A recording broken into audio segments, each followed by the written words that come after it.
परिहार और आप देख रहे हैं न्यूज 24 एक्सप्रेस। आइए नजर डालते हैं आज के बुलेटिन की ओर। हर ऊंची उड़ान के लिए रहो तैयार प्राइड विंग के साथ। प्राइड विंग मेडिकेटेड पैड्स जो दे कॉन्फिडेंस और दागों से सुरक्षा भी। Pride wings by 0+ laboratory. Khasrod में एक नई कलयुगी भाई ने जमीन के लालच में रिश्तों के मायने ही बदल डाले। उज्जैन के खाचरोद थाना क्षेत्र अंतर्गत ग्राम मडावदा निवासी एक व्यक्ति पर पैतृक संपत्ति हड़पने के लालच में पहले तो अपने भाई को लापता करवाने और उसके बाद उसकी पत्नी की संदिग्ध मौत, उसके बाद बच्चों की परवरिश कर रहे मामा की हत्या की शंका जाहिर की। भाइयों की पुत्रियों ने ये शंका लोगों को बताई। आयोजित पत्रकार वार्ता में पूजा पाटीदार, ज्योति पाटीदार, राधा पाटीदार ने अपने मामा संतोष पाटीदार के साथ पत्रकारों से रूबरू होते हुए अपनी व्यथा सुनाते हुए बताया कि हमारे ताऊ प्रेम नारायण पाटीदार जमीन को लेकर माता पिता से विवाद करते रहते थे। दिनांक 25 मई 2018 में मेरे पिता हीरालाल पाटीदार अचानक लापता हो गए, जिनकी गुमशुदगी हमारे मां राजूबाई के द्वारा खाजरोद थाने में दर्ज करवाई गई थी, जिसमें ताऊ प्रेम नारायण, उनके बेटे संजय व उनके नौकर पर शंका जाहिर की गई थी, किंतु इस संबंध में खाजरोद पुलिस द्वारा कोई कार्यवाही अभी तक नहीं की गई है। आपकी परिवार को लेकर मेरे बड़े पापा प्रेम नारायण, संजय बड़े पापा का लड़का और मेरा भाई नितेश और गणपत, ये सब मतलब झगड़ा करते थे। उसके बाद मेरे पापा लापता हो गए 2018 में। 25 सितंबर 2018 में मेरे पापा लापता हो गए। फिर हमने पुलिस को गुमशुदा की रिपोर्ट दर्ज करवाई तो उन्होंने कुछ नहीं किया। उसके बाद आज हम यहाँ पहुँचे उज्जैन एसपी ऑफिस। आप क्या चाहते हो यहाँ पे आकर, आपकी क्या मांग है? हमारी ये मांग है कि मेरे बड़े पापा और मेरे बड़े पापा का लड़का संजय, इन पे शक है, और गणपत और मेरा भाई नितेश, इन पे शक है। काय का शक है आपको इन पर? क्या मेरी मम्मी की मृत्यु भी हो गई थी 2018 में। उसके बाद 4/9/2018 में मेरी मम्मी की मृत्यु हो गई थी। उसके बाद कुएं में हत्या कर दी थी इन्होंने। संजय और मेरे बड़े पापा का लड़का संजय और गणपत और मेरे बड़े पापा प्रेम नारायण और मेरा भाई नितेश, ये सब वहाँ पे थे और हम घर पे थे। आज मैंने किस तरह की समस्या आई? अभी जमीन विवाद क्या को लेकर चाहते, क्या क्यों हत्या की, क्या मामला, क्या जमीन का क्या मामला? वो जमीन चाहते हैं कि हमको दे दो जमीन। कितने बीघा जमीन है? 7 बीघा जमीन है हमारी, हड़पने के लिए कर रहे हैं हमारी जमीन। आपको क्या और मेरे मामा जी की मृत्यु भी करवा दी उन्होंने, मर्डर करवा दिया। मेरे बड़े पापा संजय, गणपत। आपका पूरा नाम? पूजा पाटीदार। मुजफ्फरनगर जनपद में सट्टे का काला कारोबार करने वालों पर पुलिस ने कार्यवाही करते हुए 3 सटोरियों को गिरफ्तार कर लिया है। वहीं इस काले कारोबार का मुखिया अभी भी पुलिस की पकड़ से दूर है।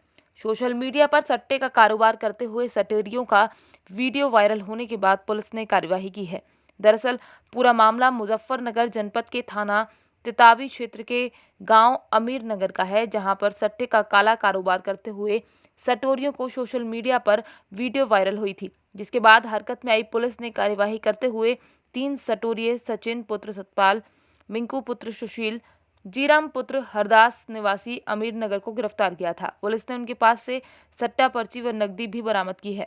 आपको बता दें कि इतना बड़ा सट्टे का कारोबार होने के बावजूद स्थानीय पुलिस को इसकी खबर तक नहीं थी।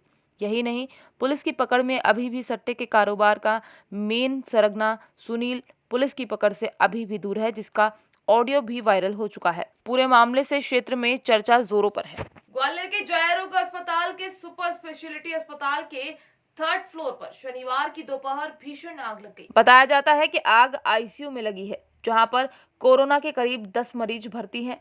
पहले अस्पताल प्रबंधन ने खुद ही आग पर काबू पाने का प्रयास किया, लेकिन जब आग बेकाबू होने लगी तो दमकल अमले को सूचना दी गई। घटना की सूचना मिलते ही जीआर मेडिकल कॉलेज के डीन डॉक्टर SN अयंगर एवं JH अधीक्षक डॉक्टर RKM धाकड़ जी मौके पर पहुंचे और JH के सुपर स्पेशलिटी अस्पताल में कोरोना मरीजों को भर्ती किया जाता है। खबर है कि दोपहर में करीब 2 बजे अचानक 3rd फ्लोर पर बने आईसीयू में आग लग गई, जिसमें वेंटिलेटर धू-धू करके जलने लगा। जैसे ही स्टाफ ने वार्ड से धुआं उठते देखा तो हड़कंप मच गया। तत्काल सिक्योरिटी स्टाफ को सूचना दी गई। बताया जाता है कि जिस फ्लोर पे आग लगी है वहां पर करीब 10 कोरोना मरीज भर्ती थे। 2 बजे ये यहाँ पे आग लगी थी। शॉर्ट सर्किट की वजह से आग लगी थी। नगर निगम की फायर ब्रिगेड की टीम मौके पर तत्काल पहुँच गई थी। इस समय आग को काबू पा लिया गया है। जो थर्ड फ्लोर में जहाँ पे शॉर्ट सर्किट हुआ था वहाँ पे 9 पेशेंट को सेकंड फ्लोर में शिफ्ट किया गया है। 2 पेशेंट को थोड़ा सा माइनर बर्न इंजरी हुआ है, उसका ट्रीटमेंट चल रहा है। सभी आउट ऑफ डेंजर है और चीज़ें नॉर्मल है। नवागढ़ बस स्टैंड चौक के पास स्थित गोविंद कलेक्शन कपड़ा दुकान में बीती रात चोरों ने चोरी का प्रयास करते हुए गोविंद कलेक्शन के पीछे की दीवार को तोड़ने का प्रयास किया। थोड़ी सी दीवार तोड़ने के बाद किसी को आता देख वहां से भाग खड़े हुए। देखने पर ऐसा प्रतीत होता है कि चोर जब दीवार तोड़ रहे थे तभी किसी के आ जाने के कारण पूरी दीवार तोड़ नहीं पाए और मौके से भाग खड़े हुए। नवागढ़ में सबसे बड़ा कपड़े का शोरूम है। शोरूम के मालिक गोविंद केशरवानी कांग्रेस पार्टी से संबंध रखते हैं, वर्तमान में नगर अध्यक्ष हैं। गोविंद कलेक्शन के मालिक गोविंद केशरवानी ने बताया कि इससे पहले मेरा मोबाइल शॉप की दुकान थी, वहां भी चोरी हुई थी और चोर पकड़े भी गए थे। इस बार कपड़े की दुकान पर चोरी का प्रयास हुआ है। ये कार्य मुझे डराने, भयभीत करने के लिए भी हो सकता है, व्यापार में बाधा उत्पन्न करने के लिए भी हो सकता है। नवागढ़ पुलिस को इसकी सूचना दे दी गई है। नवागढ़ पुलिस ने जांच शुरू कर दी है। कल रात को करीबन 8:30 बजे दुकान बंद करके मैं घर गया। घर से रोज़ की तरह सवेरे आज मैंने 8 बजे दुकान आया अपना दुकान खोल के साफ़ सफाई मैंने कराया। उसके बाद मैं दुकानदारी में व्यस्त हो गया। कुछ समय बाद में पीछे लड़के लोग इधर यूरिन वगैरह करने के लिए आए तो उनको पता चला कि दीवार मेरा टूटा हुआ था। मेरे को ये लोग जानकारी दिए। मैं आके देखा तो वास्तविक में दीवार टूटा हुआ था। पूरा दीवार टूट नहीं पाया था, लेकिन कोशिश किया गया था। इसका मेरे द्वारा थाना प्रभारी को सूचना दिया गया, जिस पर थाने के स्टाफ के द्वारा आके हम मुआयना किया गया, जिस पर चोरी का प्रयास किया गया है या फिर तो द्वारा बदमाशी भी किया जा सकता है। क्योंकि कपड़े का नहीं, ऐसा तो मेरे ऊपर किसी के ऊपर नहीं है। क्योंकि मैं पहले 5 साल पहले एक बार मेरा मोबाइल की दुकान था, उस दुकान पर ही मेरा चोरी हुआ था। जिस चोरी की घटना हुआ था उसके बाद वो निराकरण भी हो गया था, चोर पकड़ा भी गया था। मुझे लगता है कि चोरी का ही प्रयास किया गया होगा किसी के द्वारा। राजस्थान कोटा जिले के हाड़ौती उजड़ा क्षेत्र में नहर में पानी नहीं पहुंचने को लेकर खेतों में रलाई और खेतों में बुआई के लिए लेट होने की चिंता को लेकर सुल्तानपुर कस्बे के उजड़ा क्षेत्र के किसान चिंतित होने लगे हैं। जब हमारे न्यूज़ 24 एक्सप्रेस की टीम ने किसानों से बात की तो उन्होंने बताया कि हमारे खेत बहुत ही नीचे की तरफ पड़ते हैं और आप खुद देख सकते हैं कि नहर से होकर माइनर में जो पानी आता था वो माइनर ही सूखा पड़ा हुआ है। और हाड़ौती के उजाला क्षेत्र के किसानों ने बताया कि पिछले साल बारिश नहीं होने से हमारे खेतों में सोयाबीन की फसल भी नहीं हो पाई और अभी भी नहर में पर्याप्त मात्रा में पानी नहीं आने के कारण हम हमारे खेतों तक पानी नहीं पहुंचा पा रहे हैं। इस कारण हमारे खेत अभी भी सूखे पड़े हुए हैं। इन सब समस्याओं को लेकर गांव छोड़कर हम सुल्तानपुर रहने लग गए। और भी कई ऐसे किसान हैं जो इन समस्याओं को लेकर कहीं तो अपनी जमीन बेच गए और कई किसान रोजगार के अभाव में गांव छोड़कर शहरों की ओर चल पड़े। मैं हूं Surendra Kumar, reporter news 24 express से। आइए, हाड़ौती का किसान नहर में पानी नहीं आने से हो रहा है परेशान, सूखे पड़े हैं माइंदर। आइए जानते हैं कि इन किसानों से कि क्या है इनकी दुर्दशा के बारे में। क्या नाम है भाई साहब आपका? ओम प्रकाश दादी। अच्छा, ओम प्रकाश दादी जी। तो ये क्या समस्या है आपकी यहाँ पे? समस्या हर साल यही आती है, अधिकारी लोग ध्यान नहीं देते और महेंद्र को न तो खुदाई करते हैं, केवल नरेगा में झाड़ बम्बू लिए कटवा देते हैं और कुछ काम नहीं करते हैं। और वहाँ से भरू जिससे तो नीचे पानी आता है, अभी भी नहीं आ रहा। अभी भी नहीं आ रहा? कौन सा गाँव है आपका? मोराना।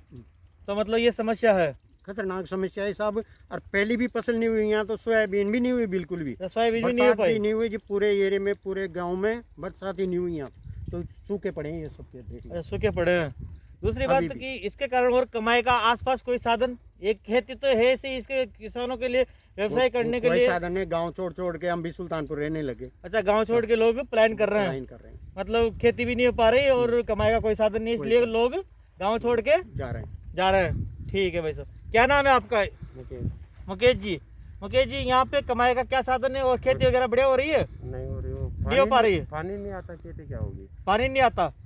क्यों, क्या कारण है पानी नहीं आने का? तेल पे पड़ता है थोड़ा, और माइंदर लंबा है, उस हिसाब से पानी नहीं मतलब ये करते हैं, गेट ऊंचा कर देते हैं झाड़ गांव से। अच्छा, आसपास क्योंकि जगह जगह लगे हुए गेट, पानी नहीं पहुंच पा रहा ठेठ, ठीक है, इसलिए परेशान है किसान। ऊपर से भी पानी कमी आ रहा है नहर में, इसलिए अच्छा, पे पानी नहीं पहुंच पाता। जानते हैं यहाँ के जो युवा है उनसे कि क्या है जो अपने उजाड़ा क्षेत्र की समस्या, उसके बारे में। क्या नाम है भाई साहब आपका? कहाँ के रहने वाले हो? मोराना के। मोराना के। क्या नाम है आपका? देव प्रकाश जी। क्या है यहाँ की समस्या? पानी नहीं आ रहा है यहाँ पर। पानी नहीं आ रहा। हाँ। और कमाई का कोई रोजगार का साधन नहीं है, कुछ भी नहीं है। आपका क्या नाम है? बुद्धि प्रकाश। बुद्धि प्रकाश जी, कहाँ तक पढ़े लिखे हो? बीए कर रखी है। बीए कर रखी है। हाँ। तो यहाँ कमाई का क्या साधन है? कोई रोजगार? कोई भी कुछ भी नहीं है, कोई रोजगार, बेरोजगार हो? बेरोजगार, खेती करते हैं। अच्छा, उजाड़ा क्षेत्र का युवा हो रहा है खेती करने के लिए परेशान और कमाई का कोई साधन नहीं है। आसपास कमाई के लिए अगर फैक्ट्री या कुछ हो तो आपका कुछ रोजगार लग सकता है। लग सकता है। तो यहाँ तो भी कमाई का कोई साधन नहीं है। नहीं है। मध्य प्रदेश की अग्रणी company zero plus private limited ने अपनी विचारधारा स्वस्थ नारी सशक्त भारत के अनुरूप अपने बहुप्रतीक्षित उत्पाद संपूर्ण भारत में लॉन्च किए हैं। Company pride wing sanitary pads और बेबी सॉफ्ट हैप्पी पैंट्स का सफलतापूर्वक विपणन आरंभ कर चुकी है। कंपनी का उद्देश्य कम मूल्य पर उच्च गुणवत्ता के उत्पाद समस्त भारतीयों को उपलब्ध कराना है। कंपनी के ग्रुप डायरेक्टर राहुल जैन स्वदेशी भारत एवं वोकल फॉर लोकल के अंतर्गत समस्त भारत में कंपनी की उपस्थिति दर्ज कराना चाहते हैं। कंपनी का मुख्य ऑफिस मध्य प्रदेश के इंदौर शहर में स्थित है।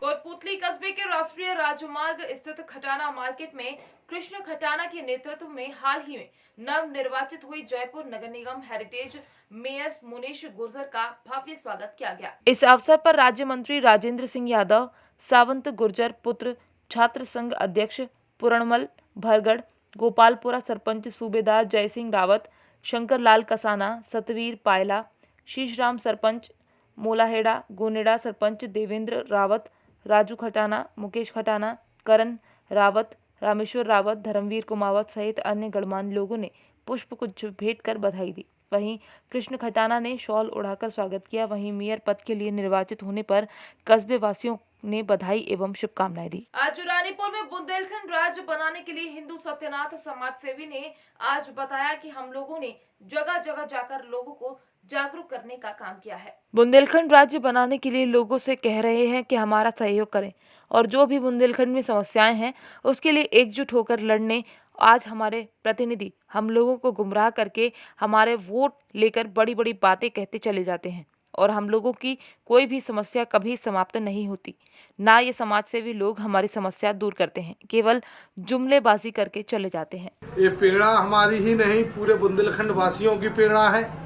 इसे हम श्री श्री 1008 श्री रावतपुरा सरकार का आशीर्वाद लेकर हर व्यक्ति के पास जा रहे हैं जो अंतिम छोर से और शहर में बैठा है, यानी हमारे खेत खलिहान से लेके शहर तक के व्यक्ति के पास हम जा रहे हैं और हमें मालूम है कि हर व्यक्ति का समर्थन हमारे साथ है।